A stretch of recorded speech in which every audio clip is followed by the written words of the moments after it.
فاسألوا أهل الذكر إن كنتم لا تعلمون۔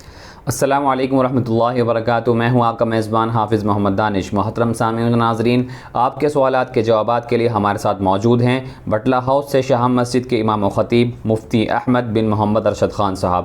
جی مفتی صاحب، قاری محمد مہرون سعادتی سوال کرتے ہیں، جنازے کی نماز کے بعد لوگوں کو میت کی صورت دیکھنا کیسا ہے؟ بسم اللہ الرحمن الرحیم، الحمدللہ وحدہ والصلاة والسلام علی من لا نبی بعدہ۔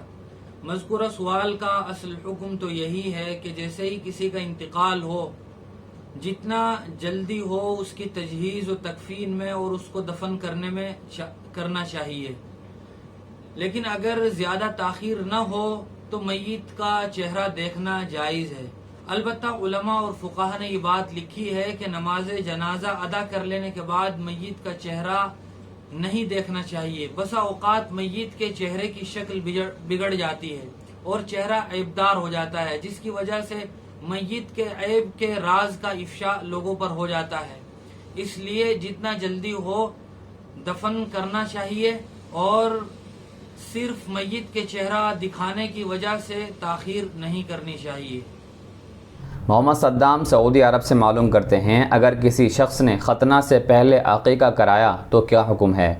عقیقہ کرنا یہ مسنون ہے۔ حضور اکرم صلی اللہ علیہ وسلم نے حضرات حسنین رضی اللہ تعالی عنہما کا عقیقہ اپنی طرف سے فرمایا تھا، چونکہ حدیث میں آتا ہے کہ عقیقے کی وجہ سے مصیبتیں اللہ تبارک و تعالی ٹال دیتے ہیں۔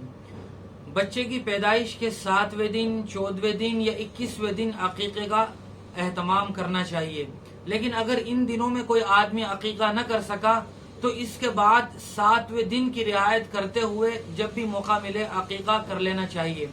اسی طرح ختنہ کے لیے یہ ضروری نہیں ہے کہ وہ عقیقے سے پہلے ہو یا عقیقے کے بعد میں ہو۔ بچہ جب بھی اس قابل ہو جائے کہ اس کا ختنہ کیا جا سکتا ہو تو اس کا ختنہ کر دینا چاہیے، اس کے لیے عقیقے سے پہلے ختنہ کا ہونا ضروری نہیں ہے۔ محمد راشد الخیری حسن آباد سے معلوم کرتے ہیں، امام صاحب نماز میں سورہ فاتحہ شروع کر چکے ہیں تو اس کے بعد آنے والے پر ثنا پڑھنا واجب ہے یا نہیں؟ اولاً یہ بات یاد رکھنی چاہیے کہ نماز میں ثنا کا پڑھنا یہ واجب اور فرض نہیں ہے بلکہ سنت ہے۔ اگر امام صاحب قرات شروع کر چکے ہوں، اس کے بعد کوئی شخص نماز میں شریک ہوا ہو تو اس آدمی کو چاہیے کہ وہ اب ثنا نہ پڑھے۔ اسی طرح اگر کسی آدمی کی کوئی رکعت نکل گئی ہو تو وہ بھی نماز میں شریک ہوتے ہوئے ثنا نہیں پڑھے گا، بلکہ جب اپنی بقیہ رکعت کی ادائیگی کے لیے نماز کے بعد امام صاحب کے سلام پھیرنے کے بعد کھڑا ہوگا تو اس وقت وہ سب سے پہلے ثنا پڑھے گا۔ مولانا محمد عرفان مفتاحی صاحب معلوم کرتے ہیں، امام صاحب کے ساتھ 5 آدمی نماز پڑھ رہے تھے، امام صاحب پر سجدہ سہو واجب تھا لیکن وہ کرنا بھول گئے، اب وہ نماز کا اعادہ کر رہے تھے، 6واں آدمی بھی آ گیا تو کیا وہ امام صاحب کے ساتھ نماز میں شریک ہو سکتا ہے یا نہیں؟ مذکورہ سوال کا جواب سننے سے پہلے ہمیں یہ بات یاد رکھنا ضروری ہے کہ نماز میں کچھ تو واجبات ہیں اور کچھ شرائط و ارکان ہیں۔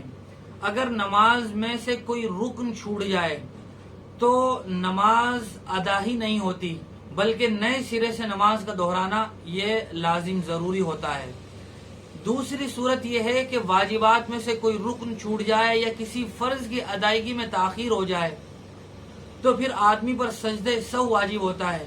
اگر نماز کے قاعدہ اخیرہ میں سجدہ سہو نہیں کیا تو نماز کا دہرانا واجب اور ضروری ہوتا ہے۔ اگر کوئی رکن چھوٹ گیا تھا اور رکن چھوٹ جانے کی وجہ سے دوسری بار نماز پڑھی جا رہی ہے تو جتنے لوگ پہلے سے امام کے ساتھ شریک تھے وہ بھی، اور اگر کوئی نیا آدمی اسی جماعت میں شریک ہونا چاہے تو ہو سکتا ہے نئے آنے والے آدمی کی بھی نماز ہو جائے گی۔ لیکن اگر کسی سجدہ سہو کے ادا نہ کرنے کی وجہ سے نماز کو دہرایا جا رہا تھا تو اب نیا آنے والا آدمی اس جماعت میں شریک نہیں ہو سکتا۔ اس کی وجہ یہ ہے کہ واجب کے چھوٹ جانے کی وجہ سے سجدہ سہو واجب ہوتا ہے۔ اگر سجدہ سہو نہ کیا جائے تو نماز کا ذمہ یہ ساقط ہو جاتا ہے، فرض کی ادائیگی ہو جاتی ہے، لیکن نماز میں کوتاہی کی وجہ سے واجب الاعادہ ہوتی ہے، یعنی دہرانا واجب ہوتا ہے۔ اس لیے نیا آنے والا آدمی واجب الاعادہ نماز میں شریک نہیں ہو سکتا.